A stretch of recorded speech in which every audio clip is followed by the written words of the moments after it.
How to see hidden pictures on your iPhone. This video guys, we're going to be walking you through on how you can see an hidden picture on your iPhone. So the first step is to go ahead and open your photos. When you open your photos guys, navigate to where it says album guys, where it's saying album. So go ahead and click on that. When you click on that guys, as you can see, when you click on that, when you scroll down, you're going to be seeing where it says hidden. So just go ahead and click on that. Go ahead and put your face ID to unlock this guys. I have a private stuff here, so I won't be showing you. So if you can't find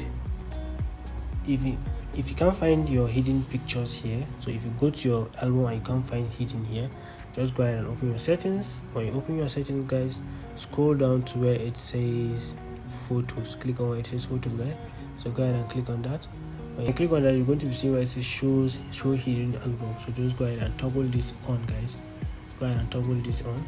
So when you toggle this on guys, so if I should toggle it, so if I go back, as you can see, the hidden is not showing here guys, but if I should come back and toggle it on, as you can see, the hidden is showing. So this is another way of hiding it if you don't want people to see it.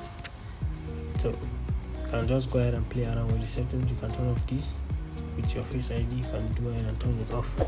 So this is how you can see hidden pictures on your iPhone. So I hope this video is helpful. If this video is helpful, don't forget to click the like and subscribe button to support the channel. See you.